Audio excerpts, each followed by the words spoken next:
compañeros, estamos haciendo un alto en nuestras labores cotidianas, cargadas siempre, para conmemorar un día muy especial para el Consejo Nacional de la Magistratura.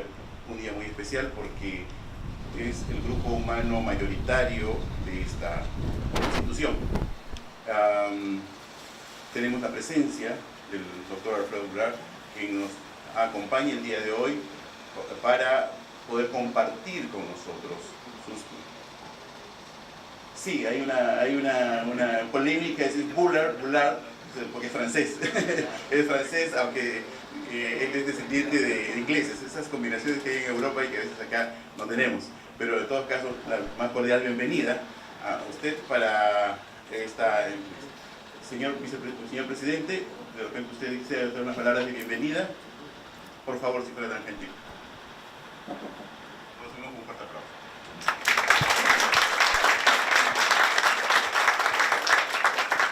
Muchísimas gracias, un cordial saludo. Ahora vamos a comenzar al contrario, un cordial saludo a todo el personal jurídico, a todos los que de este lado del escenario tienen un denominador común, además del trabajo, la labor que desarrolla el Consejo Nacional de Magistratura, que es la labor jurídica, que es la labor funcional, que es la labor que nos legitima definitivamente de cara hacia la ciudadanía y de cara hacia el sistema de justicia en general. También saludar a mis compañeros del Pleno del Consejo Nacional de la Magistratura y de manera muy especial al expositor el día de hoy, expositor invitado que muy gentilmente también ha hecho un paréntesis a sus labores para estar aquí con una charla, el doctor Alfredo Bular González, quien no dudó y simplemente había cuestión de 2 alternativas en la fecha y aceptó gustosamente el poder estar con nosotros. Alfredo, te reitero nuestra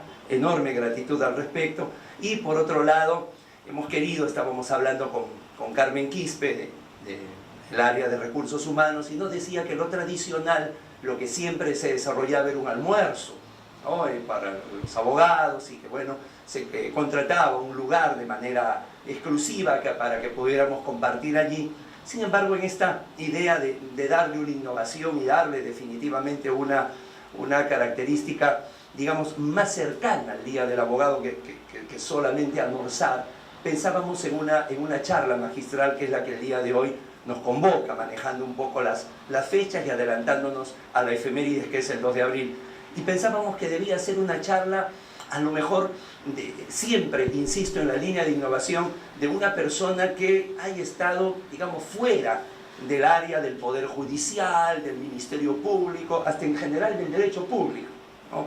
Y como toda decisión, creo yo, de cualquiera de mis compañeros del Pleno, por más que uno busca ser siempre institucionalista, no puede dejar que haya alguna gota o alguna cuota de subjetivismo en esto. Y nosotros, desde ya hace algún tiempo largo, y acá hay personas con las cuales coincidimos, teníamos una debilidad por el andar profesional de Alfredo, ¿no? Por 3 cosas de manera fundamental. Primero, por el ámbito del desarrollo que has tenido siempre en el ámbito del derecho civil patrimonial, la responsabilidad civil extracontractual, el ámbito del arbitraje, inclusive para temas de competencia, que definitivamente constituyen todo el motor de la economía de un país, y con ello marcha todo.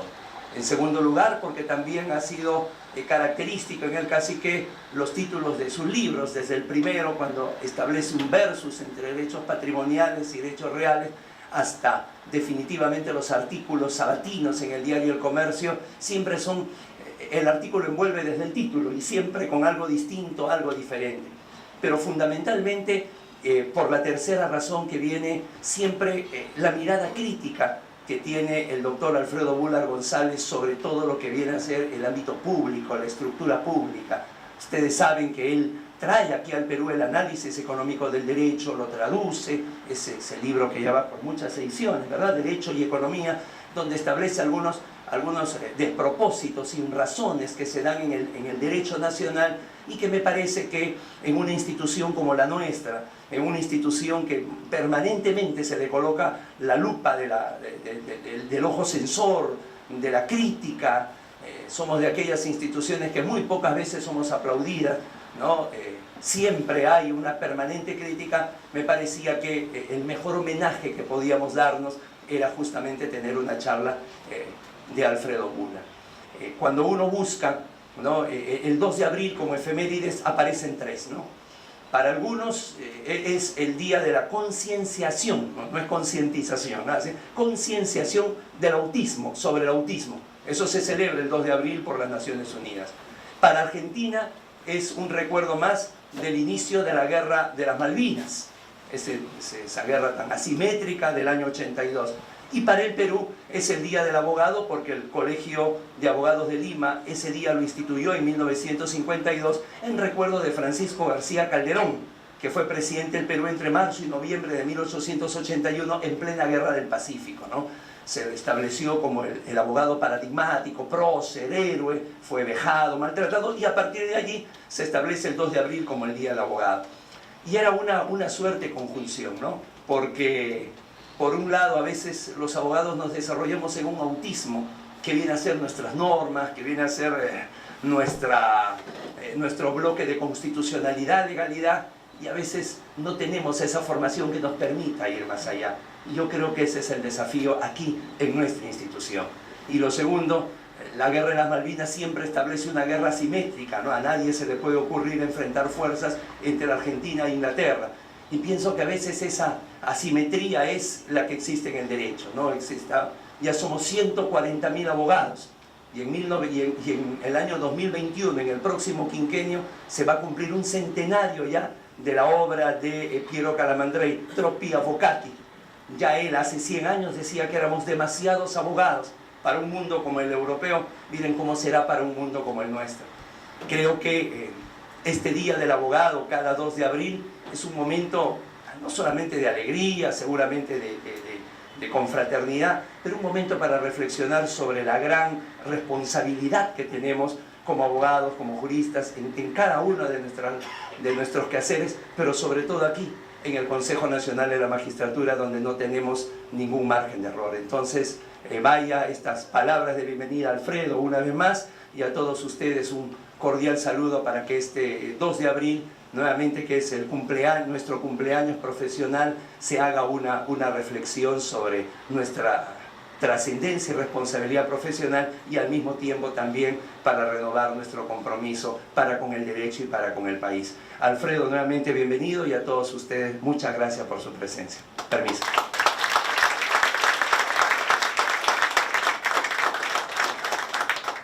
Gracias, señor presidente. Sin más, damos el paso a la palabra al señor Alfredo Bula González.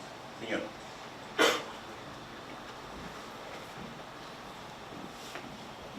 Bueno, en primer lugar, agradecerle a Guido la invitación, agradecerle a los consejeros la paciencia de dedicar un tiempo para compartir algunas reflexiones sobre el derecho, y particularmente hoy día voy a hablar de algo que todo el mundo habla, pero que poca gente realmente comprende sus alcances, que son las instituciones. Y no voy a usar institución en el sentido como usualmente lo entendemos. La gente suele decir la institución del Congreso, la institución del Tribunal Nacional de Elecciones, la institución del Consejo de la Magistratura, la institución del Poder Judicial, porque usualmente usamos en el lenguaje común, los abogados solemos referirnos a las instituciones como las organizaciones que se han creado para aplicar distintos alcances del sistema legal. Voy a usar el término instituciones como lo utiliza el Premio Nobel de Economía Douglas North, recientemente falleció el año pasado. Y él define las instituciones, y van a ver todo lo que esto tiene que ver con lo que ustedes hacen todos los días. Él define las instituciones como las reglas de juego. Las reglas de juego de una sociedad. Y entonces vamos a hablar de las reglas de juego, de cuáles son las reglas de juego que definen el buen funcionamiento o el mal funcionamiento de una sociedad. Como una antesala a la explicación de lo que North dice sobre instituciones, les comento que North básicamente fue un historiador económico. Él lo que se dedicó fue a estudiar la historia económica de distintos países. Y básicamente se hizo una pregunta muy simple, que todos nos hacemos en alguna etapa de nuestra vida o en varias etapas de nuestra vida. ¿Por qué hay países que se desarrollan y países que no se desarrollan? Que les cuesta desarrollarse. Y la respuesta puede encontrarse en distintas cosas. Hay países que se desarrollan porque tienen recursos naturales. Bueno, Japón no tiene recursos naturales y es un país desarrollado.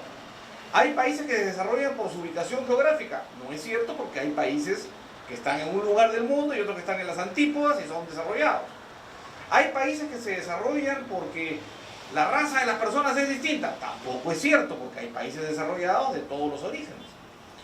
Y comienza a hacerse varias preguntas y llega a una conclusión más o menos categórica en base a explicar o entender la historia de distintos países. Y su conclusión es: hay países que se desarrollan porque tienen instituciones correctas y hay países que no se desarrollan porque no tienen instituciones correctas o simplemente no tienen instituciones, no tienen reglas de juego. Y entonces él comienza a estudiar y dice: ¿por qué Inglaterra, que está al costado de España, muy cerca, donde, digamos, no hay diferencias sustanciales en términos de recursos naturales, tamaño de territorio, ubicación geográfica, Inglaterra se vuelve una potencia y España no? Y él dice: porque las instituciones son diferentes. Las reglas de juego con las que juegan los ingleses no son las mismas reglas con las que juegan los españoles. Él está hablando de las épocas en que fuimos colonia, y eso explica buena parte de las instituciones que tenemos hoy día, que las hemos traído, las han dejado acá de la época colonial, y que de alguna manera marcan la forma como nos comportamos. Y básicamente lo que él dice es: Inglaterra tenía un sistema político distinto, Inglaterra tenía un sistema no mercantilista, el sistema español era básicamente mercantilista, el rey repartía privilegios, no tenían mercados, no tenían claras las reglas de propiedad, los ingleses sí. Los ingleses tenían un buen poder judicial, muy buen poder judicial, quizás uno de los mejores poderes judiciales del mundo, los españoles no. Y en base a ir cruzando estas reglas llega a la conclusión: ahí está la explicación. ¿Qué son las instituciones? Les decía, son las reglas de juego. Pero estas reglas de juego son de distinto tipo. Básicamente, Douglas North la califica en tres grupos, y ustedes rápidamente reconocerán cómo estos tres grupos tienen que ver con lo que ustedes hacen todos los días. En primer lugar, habla de las reglas formales. ¿Y qué son las reglas formales? La Constitución, las leyes, los reglamentos. Estas reglas que están escritas en algún lugar y que tienen algún reconocimiento por parte de un Estado o de una sociedad y que se entienden como reglas obligatorias. ¿Y por qué se llaman formales? Porque para estar vigentes requieren una formalidad. Oiga, usted no puede pegarle a su vecino, usted tiene que respetar la propiedad del prójimo, usted tiene que cumplir un procedimiento si quiere ser juez. Hay un montón de reglas que están escritas y que hay que seguir para cumplir un objetivo. Entonces dice: este primer paquete de reglas legales son importantes porque definen la estructura de una sociedad. Sin embargo, cuando uno revisa, la verdad es que uno agarra las leyes del Perú, más allá de que son excesivas, hay demasiadas leyes, no tenemos tantas diferencias con las leyes de otros países. No tenemos básicamente reglas parecidas, con situaciones similares. Hay diferencias, sí, hay algunas, pero digamos, no parece haber una gran diferencia. Segundo elemento institucional. El segundo elemento de instituciones se llama el enforcement. Una palabra en inglés, enforcement, que curiosamente no tiene una buena traducción al español, y yo creo que eso algo nos dice, que no tenemos muy claro qué es el enforcement, porque no lo hemos podido traducir. Enforcement, si uno quisiera traducir al español, sería algo así como enforzar. El enforzamiento. ¿Y qué es el enforzamiento? El poner en vigencia las reglas. No es suficiente tener las reglas escritas en las leyes, sino tiene que haber un mecanismo que haga que las leyes se conviertan en práctica, que quien desconoce la regla formal termina finalmente cumpliéndola de alguna manera. Sabe que se va a cumplir de alguna manera, y entonces ahí entra el Poder Judicial, la policía, las autoridades, que se encargan de hacer cumplir con las leyes. Y esas autoridades hacen que las instituciones formales se vuelvan realidad. Y vamos a ver que no solamente las formales, porque el enforcement no solo depende de las instituciones públicas, depende también de otros elementos. Entonces ya tenemos dos elementos del paquete institucional de reglas. Primero, reglas formales adecuadas. Segundo, un sistema que haga que esas reglas se cumplan. En tercer lugar, las reglas informales. ¿Y qué son las reglas informales? las que no están escritas en ningún lugar, pero todo el mundo conoce. Por ejemplo, cuando yo entré aquí, me recibieron y la gente me extendió la mano. Y yo extendí la mano y la saludé. No hay ninguna ley que diga que yo tenga que extender la mano. Pero es una regla de conducta, una regla de juego que hay que saludar. De hecho, si alguien me extendiera la mano y yo no lo saludara, ¿qué ocurriría? Se generaría un problema, porque la persona diría, este es un malcriado, ¿para qué no han invitado? ¿Para qué ha venido? Mejor no lo volvemos a invitar. Se generaría una ruptura en las reglas de conducta que harían que efectivamente las cosas sean distintas a como son. Tenemos muchísimas reglas informales, muchas de ellas mucho más trascendentes que simplemente la obligación de saludar. Las reglas informales tienen que ver con la cultura, con lo que aprendemos desde niños, con lo que desarrollamos como reglas de convivencia y que son muy distintas. Las reglas de tránsito del Perú son virtualmente idénticas a las reglas de tránsito de cualquier país, pero no manejamos igual. En parte no manejamos igual porque falta enforcement, porque la policía no es la misma que en otros lugares, y porque si yo cometo una infracción, ahí vemos todos los días las noticias que Orión circulan sus unidades y deben no sé cuántos millones de soles en multas y nunca las pagan porque no hay enforcement. Entonces, si no hay enforcement, la ley dirá, no puedes hacer tal cosa, pero la gente lo hace porque no le cuesta. Entonces, si no hay enforcement, las cosas no funcionan. La ley dice que los jueces no deben ser corruptos, pero si no hay enforcement, los jueces terminarán siendo corruptos. Si no hay un mecanismo que haga cumplir las reglas, entonces eso no va a funcionar. Entonces, pero además de estos elementos del enforcement, hay un problema de cultura. La gente maneja distinto porque tiene conceptos culturales distintos. Han visto cómo manejan todos, uno mismo. Yo varias veces he alquilado un automóvil en el extranjero y cuando lo alquilo en un país desarrollado, ¿cómo manejo? Muy distinto como manejo acá. ¿Por qué?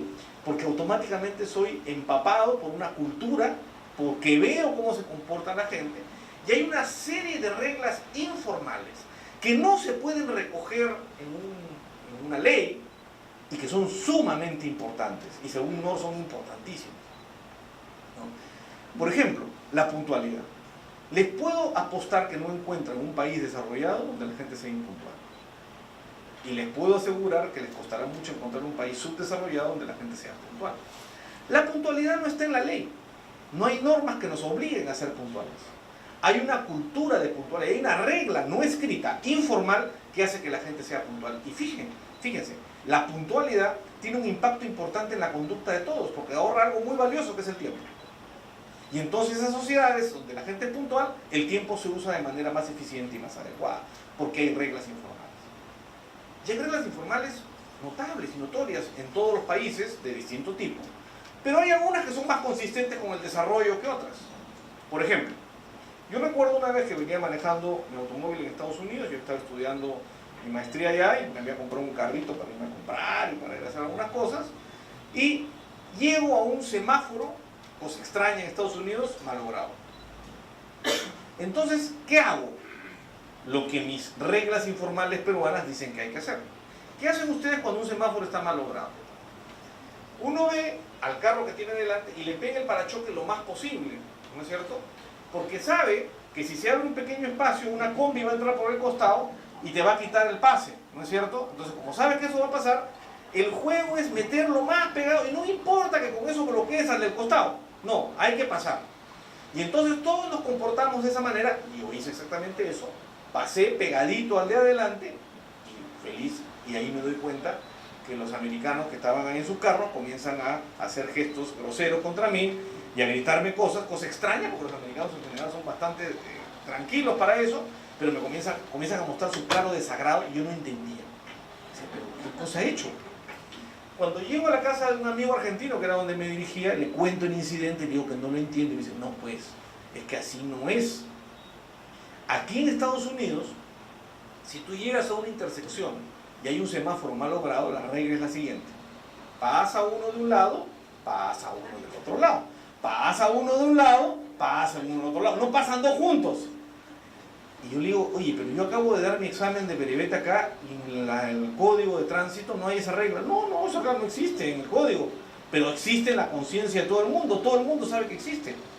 De hecho, un policía posiblemente te llame la atención por no cumplirla, por más que no está contemplada en el reglamento. ¿Y de dónde nace? cultural. Es una regla informal, pero es una regla tremendamente útil, porque si se dan cuenta, es una regla muy inteligente. Se evita lo que pasa acá, que todos entran a la intersección al mismo tiempo y no pasa nadie. Con esa regla todos pasan. Esperando un poquito, todos pasan en el otro. Como nadie quiere esperar, no pasa nadie. La regla informal cambia la forma como vivimos, cambia los incentivos de lo que hacemos y nos volvemos mucho más eficientes si la regla informal es incorrecta. Y hay numerosas reglas informales, muchas de ellas muy consistentes con las reglas formales, ¿no? Por ejemplo, digamos, el ejemplo que yo les ponía de la puntualidad es un ejemplo de regla informal, pero hay reglas informales de todo tipo y en todos los ámbitos, ¿no? Por ejemplo, hay una regla que es formal, pero también es informal, que es el respeto a la palabra empeñada. Cuando yo digo algo, cumplo lo que digo. Y sí, hay una norma en el código que te dice que cuando tú tienes una promesa que se llama contrato y no la cumples, tienes una consecuencia. Pero la verdad, la inmensa mayoría de contratos no se ejecutan a través del Poder Judicial. El enforcement tiene un sistema más sencillo y mucho más barato, que se llama autocumplimiento. Y el autocumplimiento depende en parte de qué tan bueno es tu sistema de enforcement, porque si es bueno la gente ya dice, no, hay que cumplir porque si no me llevan al Poder Judicial y tengo que asumir las consecuencias, pero también tiene que ver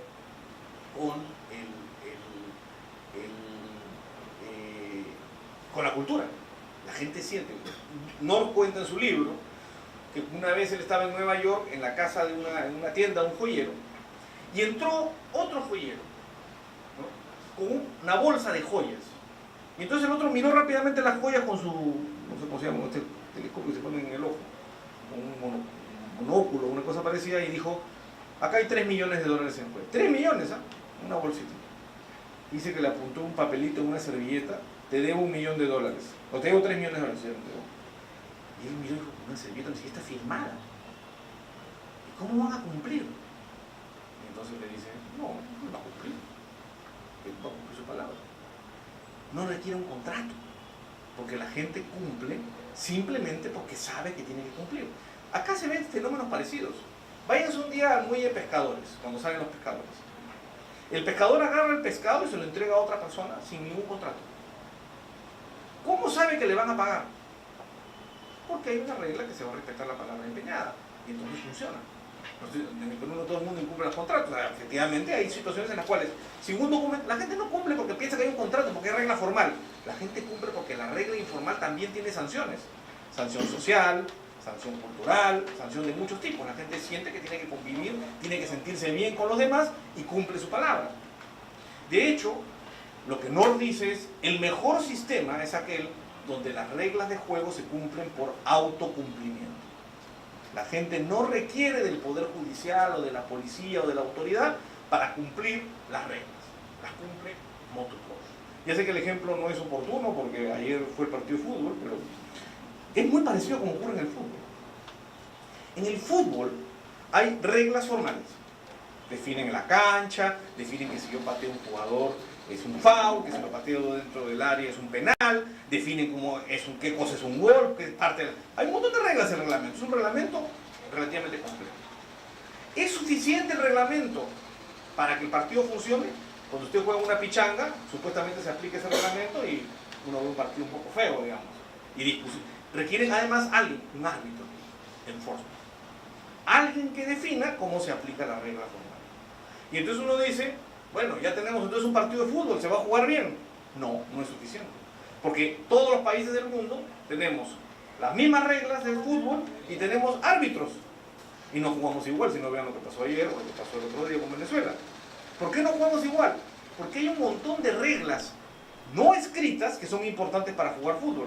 Por ejemplo, el fair play. Tú no puedes ver un partido esperando que todos sea patear y que todo lo arregle el árbitro. Si no hay un mínimo de fair play, el fútbol no funciona. Hay otro elemento cultural importante, el afán de competir, de superar. Es una regla cultural que en el fútbol es muy importante, que si no la tienes, tu equipo no funciona. Lo mismo pasa con una sociedad. Las sociedades funcionan o no funcionan según un orden porque estas reglas existen, son puestas en práctica y son generalmente cumplidas bajo autocumplimiento. Y esto impacta algo que es muy importante, muy relevante, que se llaman los costos de transacción, que son los costos de interactuar entre todos nosotros jurídicamente, o a veces ni siquiera jurídicamente, económicamente. Cuando yo me fui a estudiar, estoy hablando de los 90, veníamos de la época de hiperinflación, nadie te alquilaba un departamento en el Perú. Tenías que ser extranjero para que alquilaran un departamento. ¿Por qué tenías que ser extranjero? Porque la gente tomaba las instituciones extranjeras, los extranjeros son más cumplidos con los nacionales. ¿Por qué? Pues es otra cultura. Además venían mil trámites, avales. Cuando me fui a Estados Unidos y tuve que alquilar un departamento, me sorprendió que en 2 horas ya estaba en el departamento. Desde que contacté a la persona, no me pidió una fianza, un aval, no pidió nada, me firmó unos papeles y me entregó el departamento. ¿Por qué ocurre eso?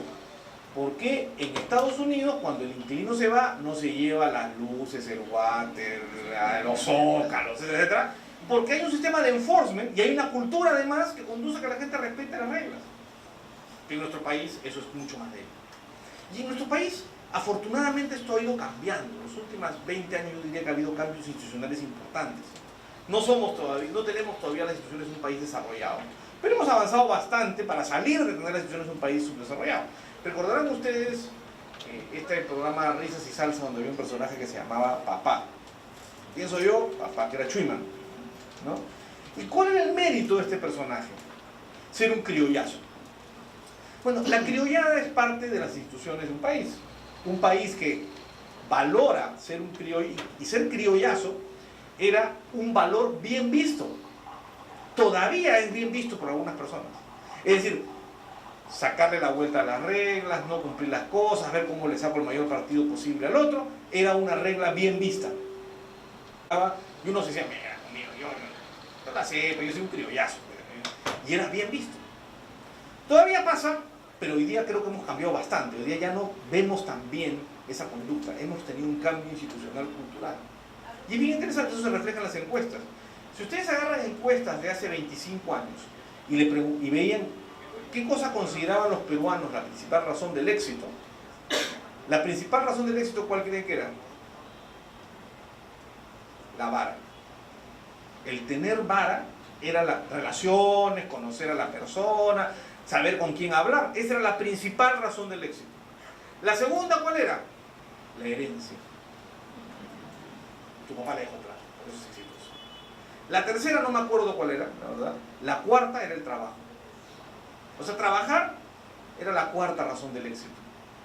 Hoy día, en las encuestas que hacen las mismas preguntas, la primera razón del éxito para los peruanos es el trabajo. Es un cambio institucional. Hay un cambio de reglas que te hacen pensar que el trabajo es importante para ser exitoso. Ya no estoy diciendo que todavía la vara no sea usada de mala manera. Lo que estoy diciendo es que ha ido siendo desplazada y el trabajo. ¿Y eso por qué ha sido? No solo porque hemos cambiado culturalmente, porque nos han cambiado un montón de reglas de juego que han hecho que el fruto de nuestro esfuerzo rinda. Y al rendir ha dicho, tenemos que trabajar más para que las cosas funcionen, ¿no? Hoy día somos más dueños de las consecuencias de nuestros actos de lo que éramos hace unos años, ¿no? Y eso ha cambiado el marco institucional. Y entonces, eso explica parte de por qué hemos crecido en los últimos años. La gente dice, no, los precios de los minerales. Sí, eso explica una parte, pero no te explica. Un montón de países que tienen minerales no han crecido igual que nosotros. ¿Por qué? Porque hemos cambiado reglas de juego. Y eso es lo que mostraba Norma.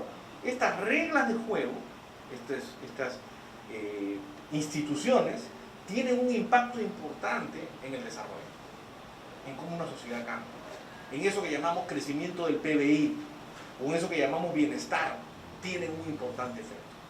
Cuando las reglas funcionan, cuando estas reglas de juego son adecuadas y funcionan, y sobre todo cuando son de manera tal que si tú conocías a la contraparte más de 5 años, lo llamaba contrato personal. ¿Por qué? Porque estaba asumiendo que yo contrato más con las personas que conozco. Y cuando lo conocía menos, había unos intermedios entre 1 y 5 años, y había unos que llamaban ellos contratos impersonales. Solo conocía a la persona menos de 1 año. ¿Qué nos está indicando?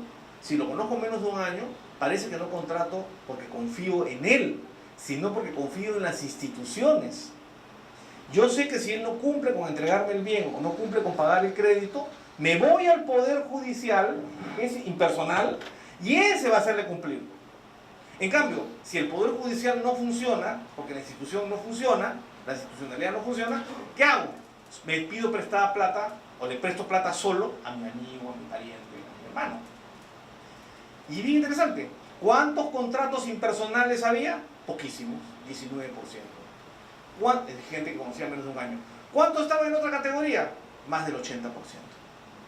Es decir, los peruanos en la zona rural contratan principalmente con personas que conocen. ¿Y eso por qué? Porque no pueden confiar en el Poder Judicial. Porque si tuvieran que esperar que el Poder Judicial va a hacer pagar una deuda, no le pagan nunca. Entonces, ¿el resultado cuál es? Le piden plata prestada a su hermano, que es el que está dispuesto a prestarlo. Y bien interesante, bien interesante. De este 80% de contratos personales, con mi hermano y mi amigo, casi ninguno era por escrito. Porque la gente no confiaba en el derecho. La gente confiaba en su hermano o en su familia. Cuando ustedes le van a buscar a su hermano y dicen, oye, necesito 100 soles para el fin de semana, ¿su hermano les hace firmar una letra de cambio? Bueno, de repente algunos, pero en general no. ¿No es cierto? ¿Por qué? Porque su hermano sabe que le vas a pagar porque es su hermano. En cambio, si una persona les toca la puerta y les pide 100 soles, ¿qué pasa? O sea, primero, lo más probable es que no le presten, pero si le prestan, le van a hacer firmar una letra de cambio. Eso tiene que ver mucho con las instituciones. Cuando más puedo confiar en alguien, porque hay otras instituciones que me hacen pensar que se va a cumplir lo que la persona promete, entonces menos necesito de papeles y documentos y de contratar solo con las personas con las cuales confío. Y eso cambia radicalmente las cosas. Hoy día ustedes, la gran mayoría de contratos que celebran son impersonales, ¿no? Hay la figura todavía de la caserita. Tú le compras a la caserita porque como le vas a volver a comprar, confías en que te va a volver a dar algo de calidad. Pero hoy día todos ustedes compran en Wong, en Vivanda, en Plaza Vea. ¿Por qué? ¿No conocen ustedes al señor Wong? No. ¿Conocen al dueño ni saben quién es? ¿Por qué confían? Porque hay un marco institucional, reglas, los normas de protección al consumidor, reglas de contrato que les hacen pensar, este señor va a funcionar bien. O desarrollan otro tipo de confianza, ya no confían en el hermano o el amigo, sino en la marca. Y han cambiado, la institución ha cambiado, la confianza ha cambiado. Pero se dan cuenta, en todo este discurso institucional, lo importante del sistema que hace cumplir las reglas del Poder Judicial. Porque hace toda la diferencia. Hace que la gente comience a confiar. Y más, el gran éxito de un Poder Judicial es que nadie vaya. Pero no que nadie vaya porque no confíe en él, sino porque nadie va porque dice, no, todo el mundo cumple. Las reglas se cumplen, no hay necesidad de procesar penalmente a nadie, no hay necesidad de demandar por incumplimiento de contrato, porque todo esto funciona. Y esto tiene que ver mucho con el trabajo de ustedes, porque ustedes son una parte importante del sistema de creación de reglas. Porque ustedes crean las reglas institucionales a través del sistema de nombramiento, sanción, evaluación, ratificación de jueces, que son finalmente los que van a decir o hacer sentir que las reglas se cumplen, por lo menos las reglas formales. Y con eso contribuyen a la creación de reglas informales en la sociedad. Porque en una sociedad donde los contratos se pueden hacer cumplir a bajo costo, la gente comienza a cumplir los contratos simplemente porque cree que hay que cumplir los contratos y no necesariamente porque cree que lo van a demandar. Y eso es un poco el rollo institucional que es tan importante para entender lo que pasa en nuestros países y por qué nuestros países se desarrollan más o se desarrollan menos. Ahora, entremos ya al rol de los funcionarios públicos dentro de esta lógica que estamos hablando de las instituciones. ¿Por qué son importantes? Y aquí voy a comenzar siendo un poco pesimista para terminar dándoles un mensaje optimista. ¿Cuál es el problema de ser funcionario público? Y estoy hablando no de funcionario público específico, estoy hablando en abstracto. Ustedes habrán escuchado más o menos esta discusión numerosas veces. El Estado no funciona. ¿Y por qué no funciona? Entonces dicen, no, porque es Estado. Como es Estado, no va a funcionar porque es Estado. Y entonces alguien le dice, no. Es que lo que pasa es que no está bien armado. No se ha hecho que la gente actúe eficientemente. No se ha seleccionado a la gente adecuada. Cosas por el estilo. Entonces el Estado no funciona porque no se ha hecho bien el trabajo de estructurar el Estado. En parte es cierto, pero no es toda la verdad. En realidad el Estado funciona de manera distinta al sector privado por un problema de incentivos, que tiene que ver, y acuérdense, las reglas de juego son las que crean los incentivos. Las reglas de juego son diferentes. Entonces, ¿qué ocurre? Nosotros, todas las personas, somos, en principio, o estamos orientadas a nuestro propio bienestar. Si en un momento la mayoría de nosotros tiene que escoger entre proteger a su hijo o proteger algo de su trabajo, usualmente, ¿cómo va a decidir? Usualmente va a optar por proteger a su hijo. ¿Por qué? Porque su hijo es algo muy cercano. Su trabajo es algo cercano, pero no tanto como su hijo. Usualmente estamos motivados a proteger nuestra propia esfera individual y a las personas que amamos y queremos dentro de esa esfera individual. Tenemos la tendencia, en consecuencia, a actuar en beneficio propio. Todos tenemos esa tendencia. Y está bien. De hecho, eso explica por qué nos comportamos de cierta manera. ¿Qué ocurre, sin embargo? El sistema de incentivos, de reglas de juego en un contrato privado, donde yo voy y compro una refrigeradora, es muy distinto al sistema de reglas de juego cuando yo entro a trabajar en una institución pública. ¿Por qué? Cuando yo voy a comprar una refrigeradora y compro una mala refrigeradora porque no me di el trabajo de estudiar cuál era una buena refrigeradora, ¿quién sufre las consecuencias de mi error? Yo.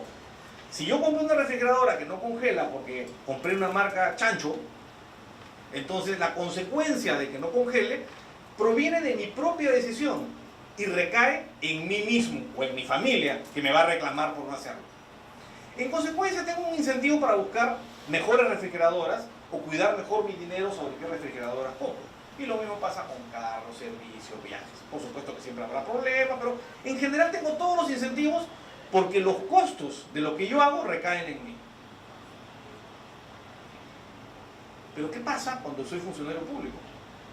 Los costos de lo que yo hago no recaen en mí, sino recaen en otros, en el público. Si yo dejo pasar un mal juez y ese juez es corrupto, salvo que tenga la mala suerte de que yo caiga en ese juzgado, el problema del juez corrupto, ¿quién lo va a pagar?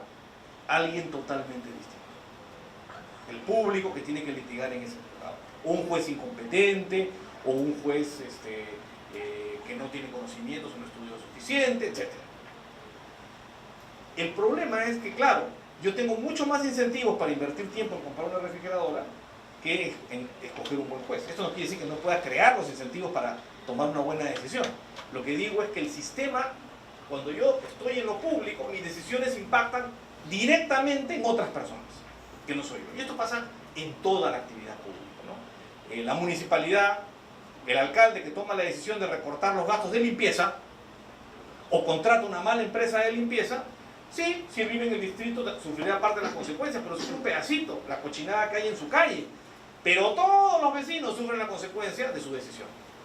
Entonces no tienen necesariamente el incentivo. Tienen un incentivo indirecto, no lo van a reelegir. Ahora han quitado el sistema porque ya no hay reelección de alcalde. Su partido va a perder la siguiente elección, pero es una consecuencia bien indirecta. La consecuencia directa recae en otros. Y eso tiene que ver con las reglas de juego.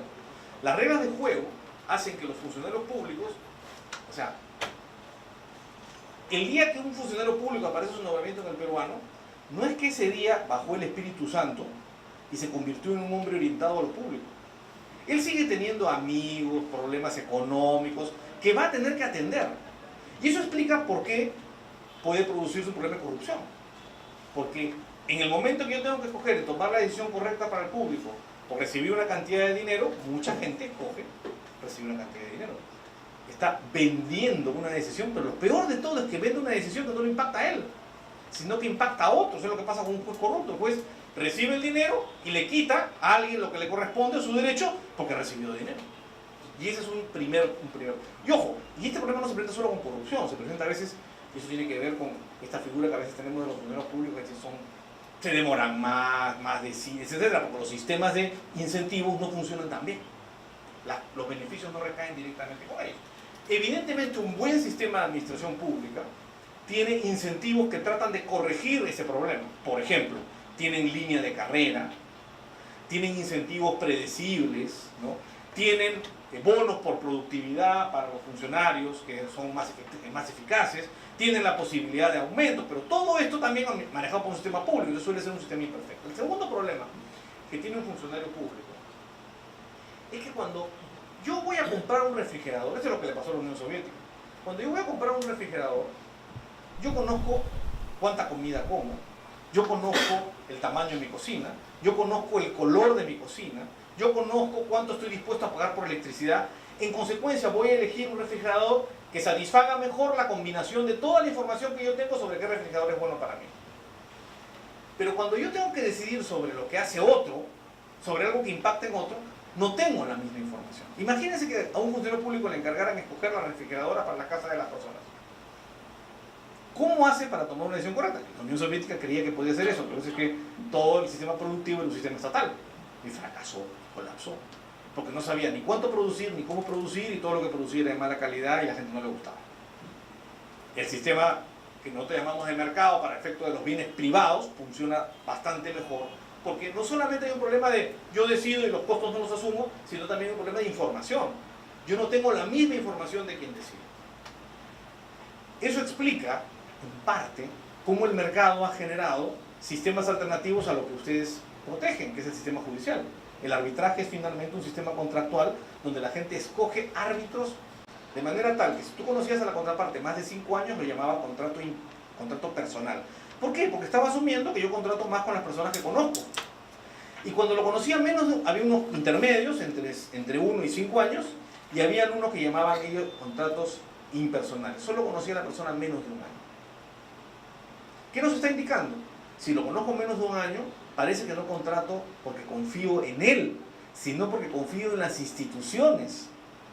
Yo sé que si él no cumple con entregarme el bien o no cumple con pagar el crédito, me voy al Poder Judicial, que es impersonal, y ese va a hacerle cumplir. En cambio, si el Poder Judicial no funciona, porque la institución no funciona, la institucionalidad no funciona, ¿qué hago? Me pido prestada plata o le presto plata solo a mi amigo, a mi pariente, a mi hermano. Y bien interesante, ¿cuántos contratos impersonales había? Poquísimos, 19%. Gente que conocía menos de un año. ¿Cuánto estaba en otra categoría? Más del 80%. Es decir, los peruanos en la zona rural contratan principalmente con personas que conocen. ¿Y eso por qué? Porque no pueden confiar en el Poder Judicial. Porque si tuvieran que esperar que el Poder Judicial va a hacer pagar una deuda, no le pagan nunca. Entonces, ¿el resultado cuál es? Le piden plata prestada a su hermano, que es el que está dispuesto a prestarlo. Y bien interesante, bien interesante. De este 80% de contratos personales, con mi hermano y mi amigo, casi ninguno era por escrito. Porque la gente no confiaba en el derecho. La gente confiaba en su hermano o en su familia. Cuando ustedes le van a buscar a su hermano y dicen, oye, necesito 100 soles para el fin de semana, ¿su hermano les hace firmar una letra de cambio? Bueno, de repente alguno, pero en general no. ¿No es cierto? ¿Por qué? Porque su hermano sabe que le vas a pagar porque es su hermano. En cambio, si una persona les toca la puerta y les pide 100 soles, ¿qué pasa? O sea, primero, lo más probable es que no le presten, pero si le prestan, le van a hacer firmar una letra de cambio. Eso tiene que ver mucho con las instituciones. Cuando más puedo confiar en alguien, porque hay otras instituciones que me hacen pensar que se va a cumplir lo que la persona promete, entonces menos necesito de papeles y documentos y de contratar solo con las personas con las cuales confío. Y eso cambia radicalmente las cosas. Hoy día ustedes, la gran mayoría de contratos que celebran son impersonales, ¿no? Hay la figura todavía de la caserita. Tú le compras a la caserita porque como le vas a volver a comprar, confías en que te va a volver a dar algo de calidad. Pero hoy día todos ustedes compran en Wong, en Vivanda, en Plaza Vea. ¿Por qué? ¿No conocen ustedes al señor Wong? No. ¿Conocen al dueño ni saben quién es? ¿Por qué confían? Porque hay un marco institucional, reglas, los normas de protección al consumidor, reglas de contrato que les hacen pensar, este señor va a funcionar bien. O desarrollan otro tipo de confianza, ya no confían en el hermano o el amigo, sino en la marca. Y han cambiado, la institución ha cambiado, la confianza ha cambiado. Pero se dan cuenta, en todo este discurso institucional, lo importante del sistema que hace cumplir las reglas del Poder Judicial. Porque casi toda la diferencia hace que la gente comience a confiar. Y más, el gran éxito de un Poder Judicial es que nadie vaya. Pero no que nadie vaya porque no confíe en él, sino porque nadie va porque dice, no, todo el mundo cumple. Las reglas se cumplen, no hay necesidad de procesar penalmente a nadie, no hay necesidad de demandar por incumplimiento de contrato, porque todo esto funciona. Y esto tiene que ver mucho con el trabajo de ustedes, porque ustedes son una parte importante del sistema de creación de reglas. Porque ustedes crean las reglas institucionales a través del sistema de nombramiento, sanción, evaluación, ratificación de jueces, que son finalmente los que van a decir o hacer sentir que las reglas se cumplen, por lo menos las reglas formales. Y con eso contribuyen a la creación de reglas informales en la sociedad. Porque en una sociedad donde los contratos se pueden hacer cumplir a bajo costo, la gente comienza a cumplir los contratos simplemente porque cree que hay que cumplir los contratos y no necesariamente porque cree que lo van a demandar. ¿No? Y eso es un poco el rollo institucional que es tan importante para entender lo que pasa en nuestros países y por qué nuestros países se desarrollan más o se desarrollan menos. Ahora, entremos ya al rol de los funcionarios públicos dentro de esta lógica que estamos hablando de las instituciones. ¿Por qué son importantes? Y aquí voy a comenzar siendo un poco pesimista para terminar dándoles un mensaje optimista. ¿Cuál es el problema de ser funcionario público? Y estoy hablando no de funcionario público específico, estoy hablando en abstracto. Ustedes habrán escuchado más o menos esta discusión numerosas veces. El Estado no funciona. ¿Y por qué no funciona? Entonces dicen, no, porque es Estado. Como es Estado, no va a funcionar porque es Estado. Y entonces alguien le dice, no. Es que lo que pasa es que no está bien armado. No se ha hecho que la gente actúe eficientemente. No se ha seleccionado a la gente adecuada. Cosas por el estilo. Entonces el Estado no funciona porque no se ha hecho bien el trabajo de estructurar el Estado. En parte es cierto, pero no es toda la verdad. En realidad el Estado funciona de manera distinta al sector privado por un problema de incentivos, que tiene que ver, y acuérdense, las reglas de juego son las que crean los incentivos. Las reglas de juego son diferentes. Entonces, ¿qué ocurre? Nosotros, todas las personas, somos en principio, o estamos orientadas a nuestro propio bienestar. Si en un momento la mayoría de nosotros tiene que escoger entre proteger a su hijo o proteger algo de su trabajo, usualmente ¿cómo va a decidir? Usualmente va a optar por proteger a su hijo. ¿Por qué? Porque su hijo es algo muy cercano. Su trabajo es algo cercano, pero no tanto como su hijo. Usualmente estamos motivados a proteger nuestra propia esfera individual y a las personas que amamos y queremos dentro de esa esfera individual. Tenemos la tendencia, en consecuencia, a actuar en beneficio propio. Todos tenemos esa tendencia. Y está bien. De hecho, eso explica por qué nos comportamos de cierta manera. ¿Qué ocurre, sin embargo? El sistema de incentivos, de reglas de juego en un contrato privado, donde yo voy y compro una refrigeradora, es muy distinto al sistema de reglas de juego cuando yo entro a trabajar en una institución pública. ¿Por qué? Cuando yo voy a comprar una refrigeradora y compro una mala refrigeradora porque no me di el trabajo de estudiar cuál era una buena refrigeradora, ¿quién sufre las consecuencias de mi error? Yo.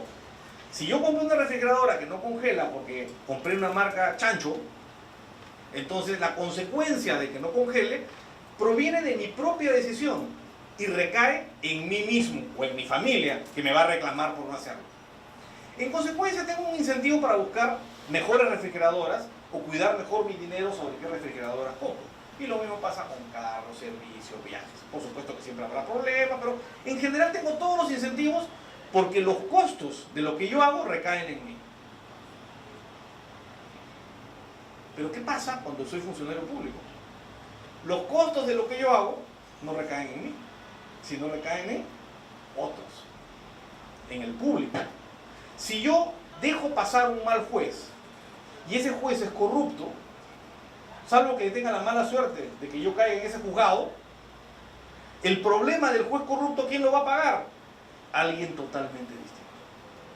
El público que tiene que litigar en ese juzgado. O un juez incompetente, o un juez que no tiene conocimientos o no estudió suficiente, etc. El problema es que, claro, yo tengo mucho más incentivos para invertir tiempo en comprar una refrigeradora que en escoger un buen juez. Esto no quiere decir que no pueda crear los incentivos para tomar una buena decisión. Lo que digo es que el sistema, cuando yo estoy en lo público, mis decisiones impactan directamente en otras personas, que no soy yo. Y esto pasa en toda la actividad pública, ¿no? La municipalidad, el alcalde que toma la decisión de recortar los gastos de limpieza o contrata una mala empresa de limpieza, sí, si vive en el distrito sufrirá parte de las consecuencias, pero sufre un pedacito, la cochinada que hay en su calle. Pero todos los vecinos sufren la consecuencia de su decisión. Entonces no tienen necesariamente el incentivo, tienen un incentivo indirecto, no lo van a reelegir, ahora afectado el sistema porque ya no hay reelección de alcalde. Su partido va a perder la siguiente elección, pero es una consecuencia bien indirecta. La consecuencia directa recae en otros. Y eso tiene que ver con las reglas de juego. Las reglas de juego hacen que los funcionarios públicos, o sea, el día que un funcionario público aparece su nombramiento en el peruano, no es que ese día bajó el Espíritu Santo y se convirtió en un hombre orientado a lo público. Él sigue teniendo amigos, problemas económicos, que va a tener que atender. Y eso explica por qué puede producirse un problema de corrupción. Porque en el momento que yo tengo que escoger y tomar la decisión correcta para el público, por recibir una cantidad de dinero, mucha gente escoge recibir una cantidad de dinero. Está vendiendo una decisión, pero lo peor de todo es que vende una decisión que no le impacta a él, sino que impacta a otros. Es lo que pasa con un juez corrupto. El juez recibe el dinero y le quita a alguien lo que le corresponde, su derecho, porque recibió dinero. Y ese es un primer.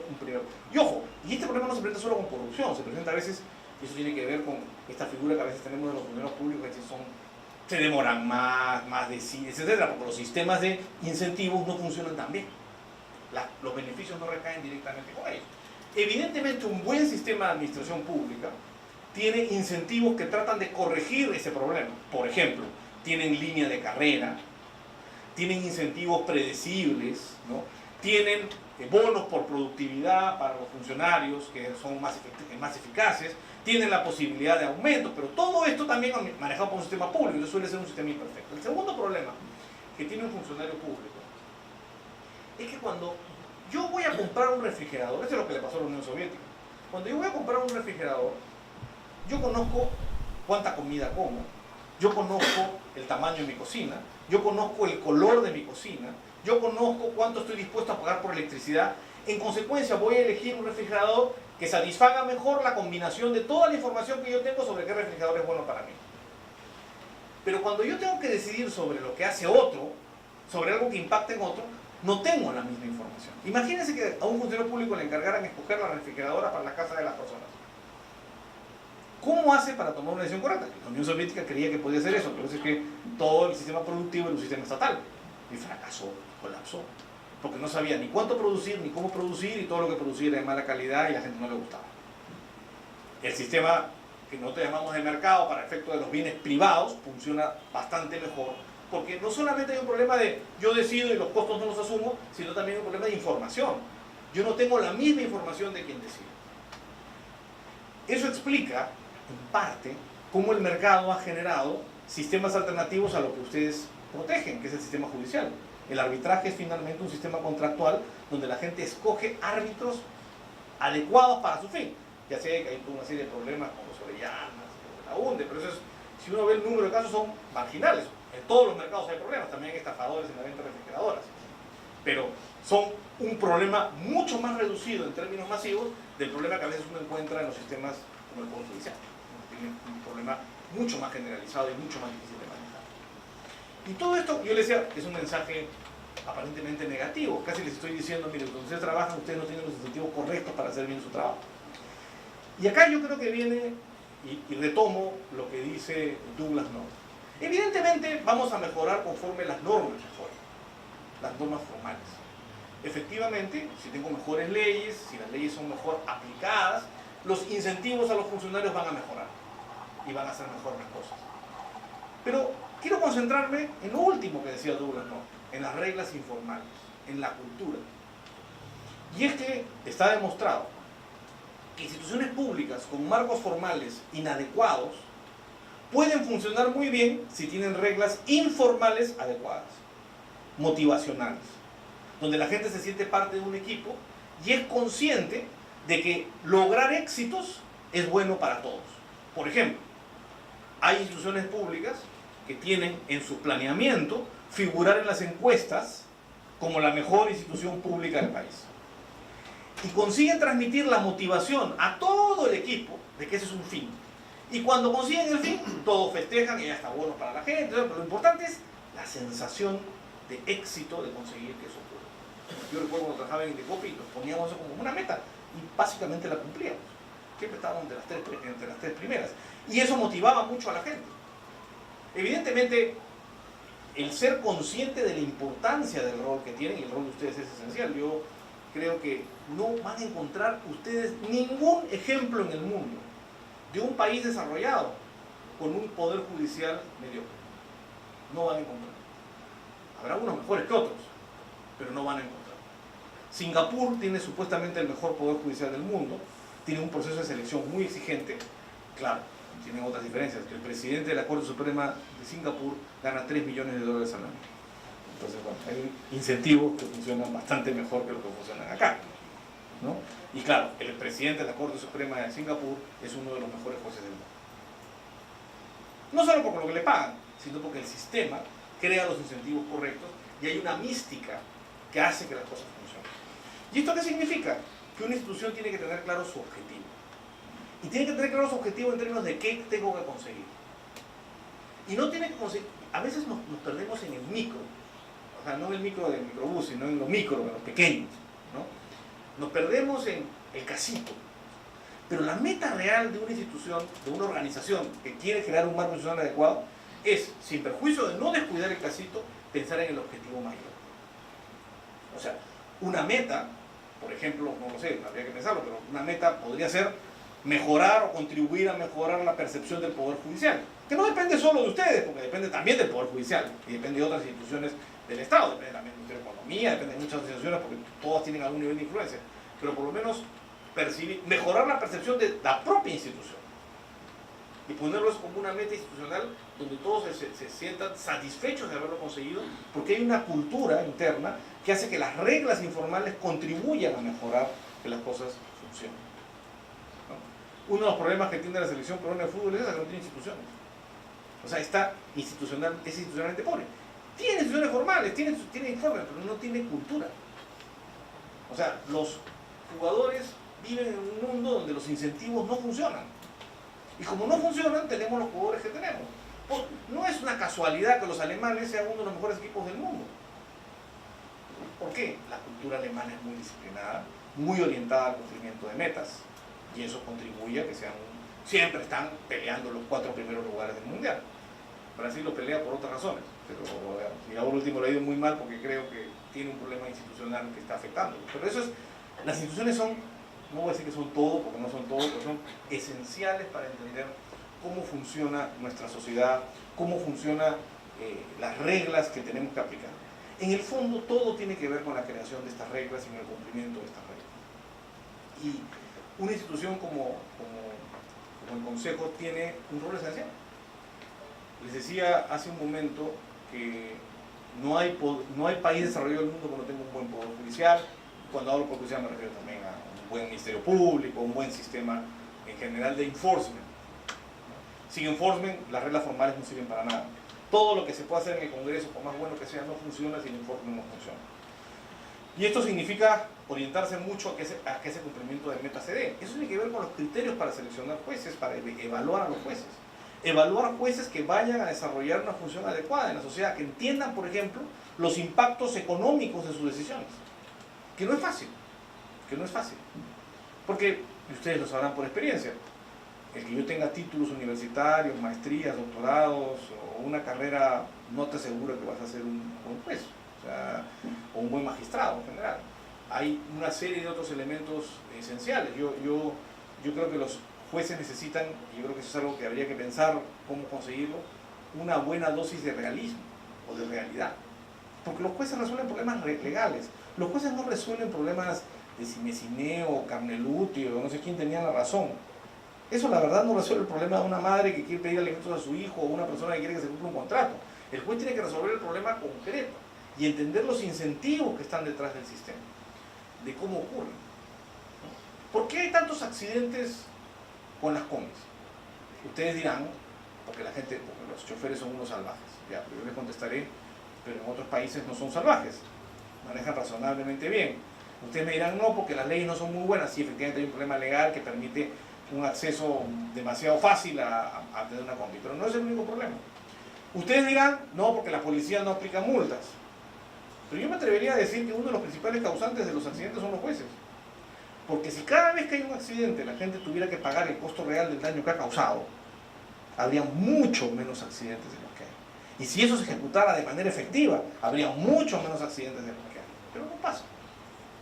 dense cuenta que acá en sus escritorios ustedes pueden estar impactando la cantidad de accidentes que las cumples generan, porque ustedes van a elegir a las personas que van a hacer cumplir eso. Y esas personas no tienen un claro entendimiento de la realidad que están regulando. ¿Cuál es su objetivo? El objetivo de un juez, sí, es asignar una compensación, pero para mí el objetivo principal en un caso de responsabilidad extracontractual es reducir los accidentes. Ese es su objetivo. Él tiene que orientarse a pensar, cada vez que firmo una sentencia tengo que pensar en reducir los accidentes, en hacer que haya menos accidentes. Y eso implica un tipo de juez que entienda cómo funcionan esas reglas, ¿no? Y yo recuerdo siempre cito este ejemplo.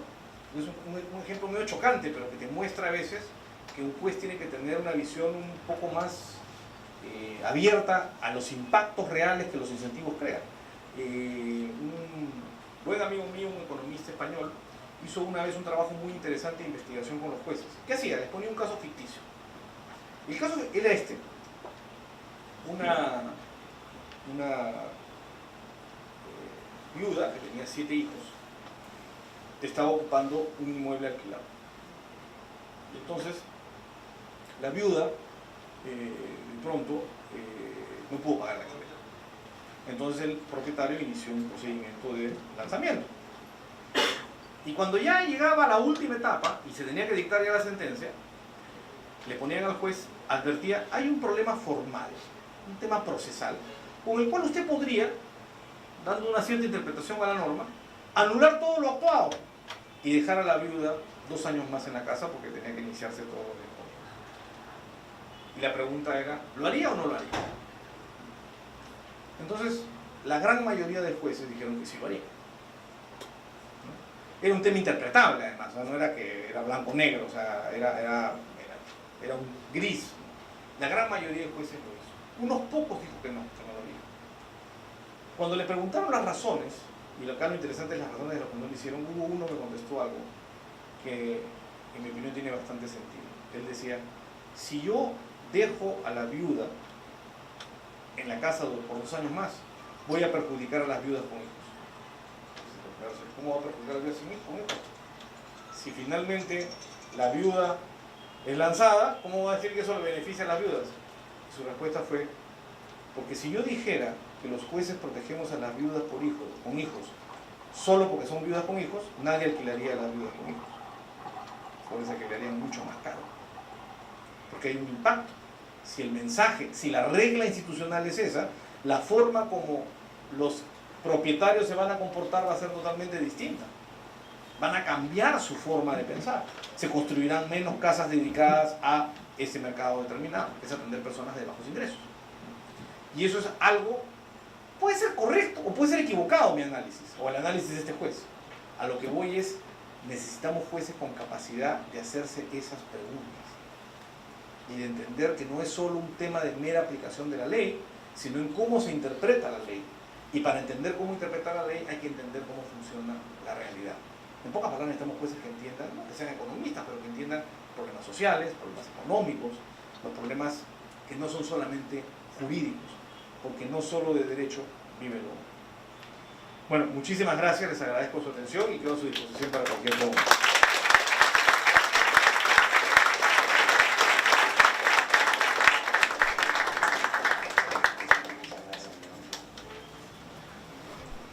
Muchas gracias al expositor y en nombre del Consejo Nacional de la Magistratura, señor presidente, don Guido Villagrado, a la entrega de un diploma y un presente. Nuevamente, Alfredo, reiterándote la gratitud por este tiempo que nos has dedicado, por la conferencia tan precisa. Voy a dar lectura a lo que dice el diploma. El señor doctor Alfredo Buller González, en reconocimiento a su permanente y desinteresada colaboración con el Consejo Nacional de la Magistratura, marzo de 2016, y además, Alfredo, un pequeño presente de parte del Consejo. Nuevamente, muchas gracias.